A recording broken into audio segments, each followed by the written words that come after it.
নির্বাচনের দিন যত ঘনিয়ে আসছে ততই উত্তপ্ত হয়ে উঠছে চট্টগ্রাম ৭ আসনের রাজনীতির মাঠ। প্রচার প্রচারণা আর পাল্টাপাল্টি বক্তব্যে প্রতিদিনই বাড়ছে রাজনৈতিক উত্তাপ। ব্যস্ত সময় পার করছে বিএনপি, জামায়াত সহ প্রায় সব দলের প্রার্থীরা।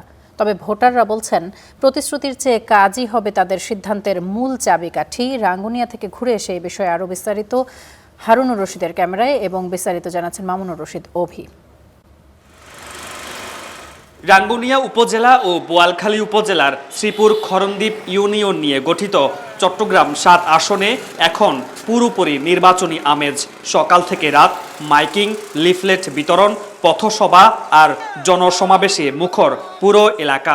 ভোটারদের মন জয় করতে মাঠে নেমেছেন বিএনপি ও জামাত মনোনীত প্রার্থী সহ অন্যান্য দলের প্রার্থীরা।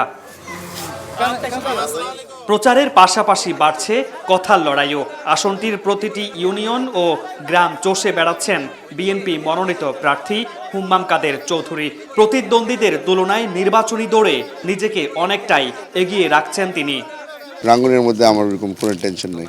রাঙ্গুনিয়ার মধ্যে 90% ভোট বিএনপির পক্ষে যাবে। আমরা বাড়িতে বাড়িতে গিয়ে লোকজনের সাথে একসাথে মিলেমিশে আমরা নির্বাচনে মাঠে নেমেছি।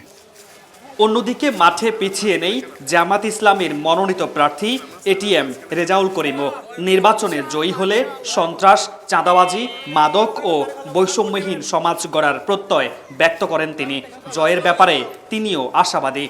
সন্ত্রাসী, চাঁদাবাজি এটা চিরতর উৎখাত হয়ে যাবে, দুর্নীতি সমাজ উৎখাত হয়ে যাবে। আমরা এগুলোর উপর প্রাধান্য দেব। দুর্নীতিমুক্ত সমাজ, সন্ত্রাস মুক্ত রাঙ্গুনিয়া, চাঁদাবাজ মুক্ত রাঙ্গুনিয়া, মাদক বন্ধু রাঙ্গুনিয়া, এগুলো আমরা ইনশাল্লাহ এগুলোর উপর অ্যাড্রেস থাকবে, এগুলো আমরা প্রাধান্য দেব। প্রধান দুই দলের মধ্যে রাজনৈতিক উত্তাপ বাড়লেও সাধারণ ভোটারদের নজর এখন প্রতিশ্রুতির দিকে।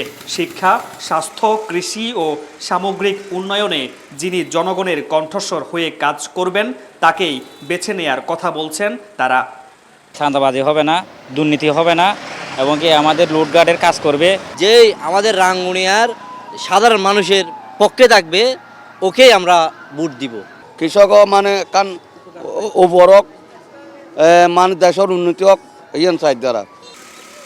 চট্টগ্রাম ৭ আসনের মানুষের ভাগ্য নির্ধারণে শেষ পর্যন্ত কে পাচ্ছেন জনগণের রায় তার উত্তর মিলবে ভোটের দিন। মামুনুর রশিদ অভি, স্টার নিউজ, চট্টগ্রাম।